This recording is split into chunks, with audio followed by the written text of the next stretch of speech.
जय श्री कृष्णा दोस्तों, किशोरी क्रिएशन से मैं सपना शर्मा आप सभी का हार्दिक स्वागत करती हूँ आपके अपने चैनल पर। दोस्तों, आज के वीडियो में मैं आपके लिए रमा एकादशी के व्रत कथा और महात्म में लेकर आई हूँ।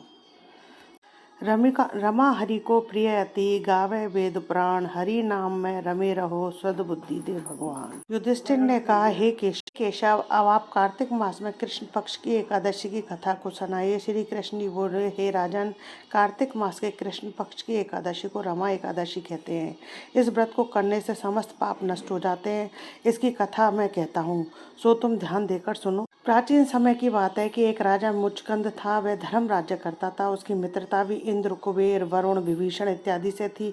वह सत्य बोलने वाला और भगवान विष्णु का गहरा भक्त था। उसके एक लड़की पैदा हुई जिसका नाम चंद्रभागा रखा गया।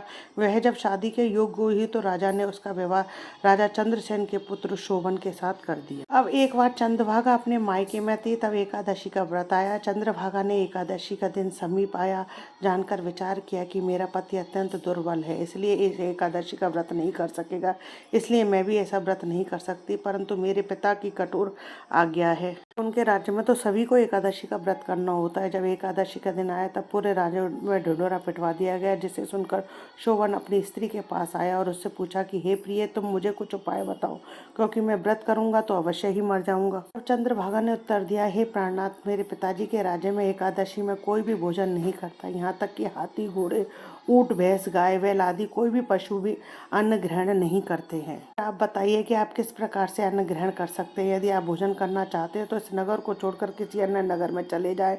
यदि आप यहाँ पर रहोगे तो यह व्रत अवश्य ही करना पड़ेगा। शोभन ने उत्तर देते हुए कहा, हे प्रिय, तुम्हारा कहना बिल्कुल सत्य है। अब मैं इसको अवश्य ही करूँगा। जो भाग्य में लिखा होगा वही होगा। इस प्रकार सोचकर शोभन ने एकादशी का व्रत किया। जब वह भूख प्यास से अत्यंत पीड़ित होने लगा तब सूर्य अस्त हो गए और जागरण करने की रात्रि आई तो शोभन को अति दुखदायी प्रतीत होने लगी। काम यह हुआ कि दूसरे दिन प्रातःकाल होने से पूर्व ही शोभन की मृत्यु हो गई। अब राजा ने उसके शरीर को दहन करा दिया। चंद्रभागा अपने पिता के घर रहने लगी। रमा एकादशी के व्रत के प्रभाव से उसे मद्राचल पर्वत पर एक उत्तम नगर प्राप्त हुआ। उसकी अटारी में सुंदर रत्न और स्वर्ण के खंभे लगे हुए थे। वह उस स्थान पर स्वर्ण सिंहासन के विराजमान हो रहा था। उसके सम्मुख अप्सराएं नृत्य कर रही थी तथा अनेक गंधर्व गान कर रहे थे। शोभन उस समय दूसरे इंद्र के समान शोभा दे रहा था। एक समय की बात है, राजा मुचकंद के नगर का एक श्रेष्ठ ब्राह्मण सोम शर्मा तीर्थ यात्रा को गया और घूमता फिरता उसी स्थान पर आया।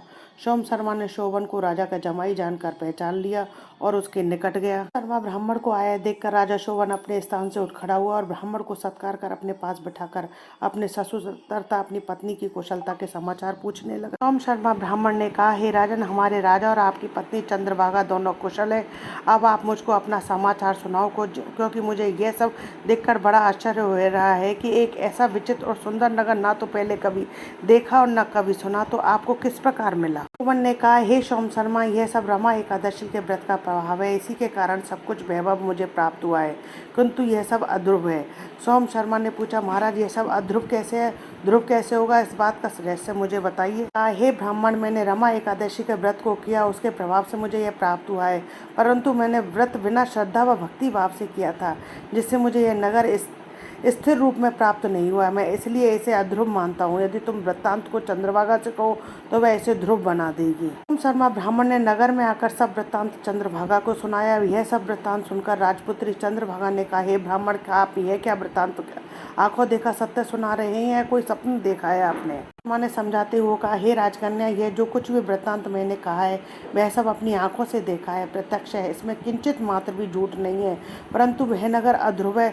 तुम कोई ऐसा उपाय करो जिससे वह नगर ध्रुव बन जाए। चंद्रभागा ने कहा, हे विप्रेंद्र, आप मुझे उस नगर के शीघ्र ही ले चलिए। मैं अपने पति को देखना चाहती हूँ और मैं एकादशी व्रत के प्रभाव से उस नगर को ध्रुव बना दूंगी। तब सोम शर्मा चंद्रभागा को अपने साथ लेकर मद्राचल पर्वत के पास वामदेव मुनि के आश्रम पर ले आए। वामदेव के दिए मंत्र और अपने एकादशी के प्रभाव से दिव्य देह धारण कर अपने पति शोभन के पास चली गई।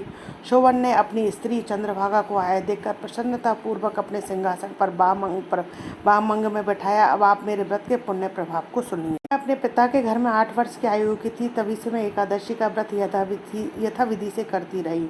उन्हीं व्रतों के प्रभाव से आपका यह नगर ध्रुव हो जाएगा, समस्त कर्मों से युक्त होकर प्रलय काल के अंत तक रहेगा। और चंद्रभागा दिव्य देह धारण कर अपने पति के साथ आनंद से रहने लगी। हे धर्मराज, यहाँ मैंने तुमसे रमा एकादशी का महात्म्य कहा है। जो मनुष्य इस रमा एकादशी के व्रत को धारण करते हैं उनके ब्रह्म हत्या आदि के समस्त पाप नष्ट हो जाते हैं। श्री रमा एकादशी महात्म्य समाप्तम। इस एकादशी पर जो है केले का सागर फलाहार लिया जाता है। आपको मेरा ये वीडियो अच्छा लगा हो तो दोस्तों प्लीज़ मेरे वीडियो को ज़्यादा से ज़्यादा लाइक और शेयर करें अपने फैमिली और फ्रेंड में। यदि आपने अभी तक मेरे चैनल को सब्सक्राइब नहीं किया है तो उसे सब्सक्राइब करना ना भूलें। पास ही में बेल आइकन को दबाएं जिससे मेरे आने वाले हर नए वीडियो का नोटिफिकेशन आपको मिल जाए। जय श्री कृष्ण दोस्तों।